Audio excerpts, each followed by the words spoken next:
আলহামদুলিল্লাহ, মহান আল্লাহ তার একান্ত মেহেরবানিতে, তার দয়া এবং অনুগ্রহে আমাদেরকে একটি দিনই পরিবেশে আসার বসার তৌফিক দিয়েছেন।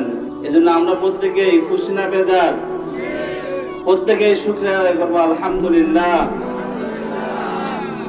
আমরা যারা মুসলমান, আমরা যারা মুমিন, আমাদের যখন প্রতিদিন সকাল হয় প্রত্যেকেই আমরা ফজর নামাজের পড়া আদায় করি। রাদিতু বিল্লাহি রাব্বান ওয়া বিল ইসলামি দীনান ওয়া বি মুহাম্মাদিন সাল্লাল্লাহু আলাইহি ওয়াসাল্লাম নাবিয়্যান ওয়া রাসূলা। আমরা বলি যে আল্লাহ, আপনি যে আমাকে সৃষ্টি করেছেন, আপনি যে আমাকে সুন্দর চোখ দিয়েছেন, আপনি যে আমাকে সুন্দর কান দিয়েছেন, আয় আল্লাহ, আপনি যে আমাকে কথা বলার শক্তি দিয়েছেন, আমাকে ভালো মন্দ বোঝার শক্তি দিয়েছেন, এই জন্য আমি আপনার উপরে সন্তুষ্ট। আমরা কি বলি? রাদিতু, আয় আল্লাহ, আমরা আপনার উপরে সন্তুষ্ট। বলি আলহামদুলিল্লাহ। আমরা কার উপরে সন্তুষ্ট? আমাদের স্রষ্টা কে? মানুষ যা কিছু পারে না তা কে পারেন? মানুষ যেখানে অক্ষম সেখানে সক্ষম কে?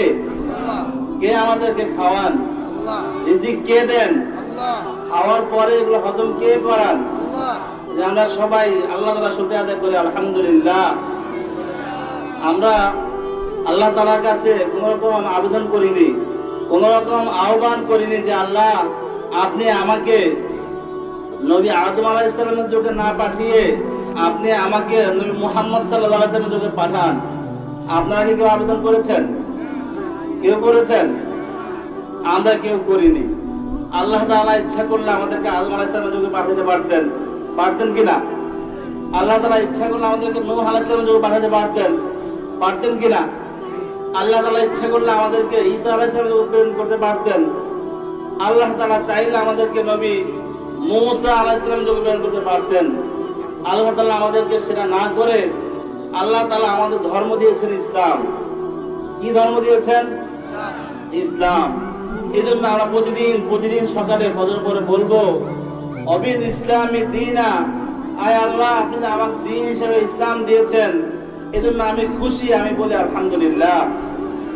আর কি জন্য আমরা খুশি? আমরা নবী হিসেবে অন্য কোন নবীকে পাইনি। পৃথিবীর সমস্ত মানুষ থেকে যিনি শ্রেষ্ঠ, পৃথিবীর সমস্ত নবী থেকে যিনি শ্রেষ্ঠ, যিনি আশরাফুল মাখলুকাতের মধ্যে শ্রেষ্ঠ, তিনি কে? তিনি হচ্ছেন নবী মুহাম্মদ সাল্লাল্লাহু আলাইহি ওয়াসাল্লাম। কে তিনি?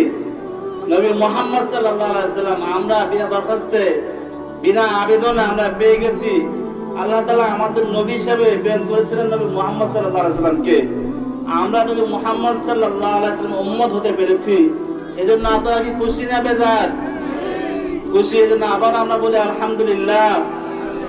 যারা একটু দূরে বসে আছেন, মেহেরবানি করে ফাঁকাগুলো বন্ধ করে বসি। আল্লাহ তাআলা এটা চাবেন না যেখানে কত মানুষ বসেছেন। আল্লাহ তাআলা চাবেন যে ইন্নাল্লাহা লা ইয়ানজুরু ইলা সুওয়ারিকুম ওয়া আমওয়ালিকুম।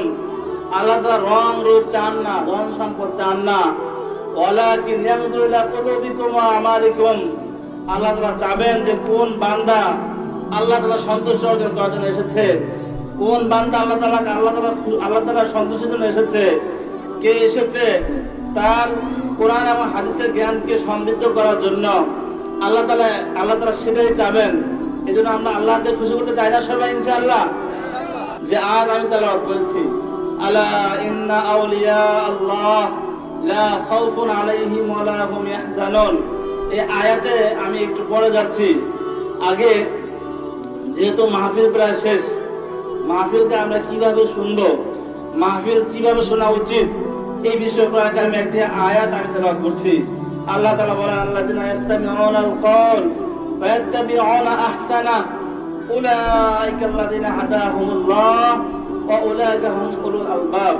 আল্লাহ তাআলা বলেন, আল্লাযিনা ইসতামিউনাল কওলা, যারা আল্লাহ তাআলার কথা, আল্লাহ তাআলার কালামকে মনোযোগ সহকারে শুনবে, ফায়াত্তাবিউনা আহসানা, এবং উত্তম ভাবে সেটাকে অনুসরণ করবে, জীবনে তা আমলে নিয়ে আসবে, উলাইকা হাদাহুমুল্লাহ, আল্লাহ তাআলা বলেন তারাই হেদায়েত প্রাপ্ত হবে। এবং আমরা কি রকম শুনি?